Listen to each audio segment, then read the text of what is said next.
This book is the beginning of my true life story. It takes you from my earliest memories all the way through my 16th year. It is full of everything you could put into a romance or fiction novel about a teenage girl. From learning about God to trying to outsmart him, as well as my first love and how I found myself married the first time, you would not think so much could happen to one girl in the first 16 years of her life. But you would be wrong. As a youth, I longed to become a famous writer. I wasn't sure what I would write about, but I knew I wanted to bring hope to the hopeless. As I stumbled through life, I put those dreams in a box and tucked them away, truly believing my dreams would never become a reality.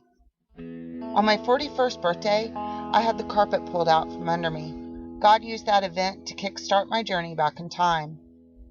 As I fell back through the years and saw everything through the rearview mirror, I discovered many things about my journey I had not seen the first time. Over the next couple of years, I sought God with every fiber of my being. I began to put him first, and without truly knowing what was going on, I began writing again, as God had called me forth to do. This is just one of many books I know I will be publishing this year. I am very excited about them all. I printed out a few copies of this first volume and passed them out for reader reviews. The feedback I received was greater than I had dared to hope for. Today I know I am living my lifelong dreams. My book is already encouraging people. I can think of no greater purpose on earth than that.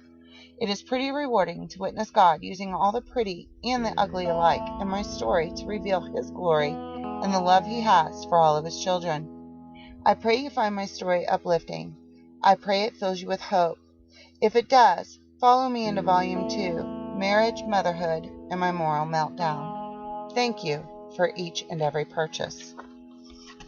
This is how Book 1 begins.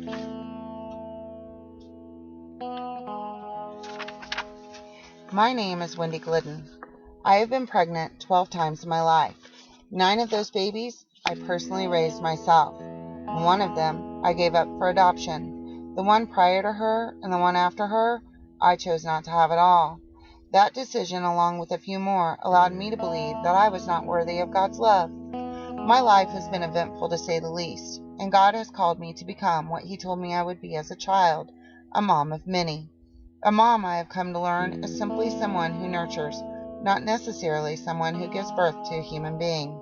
While it is true I have given birth to many children, we must remember God is humorous, and in giving me all of these children, well, he has taught me to be humorous myself.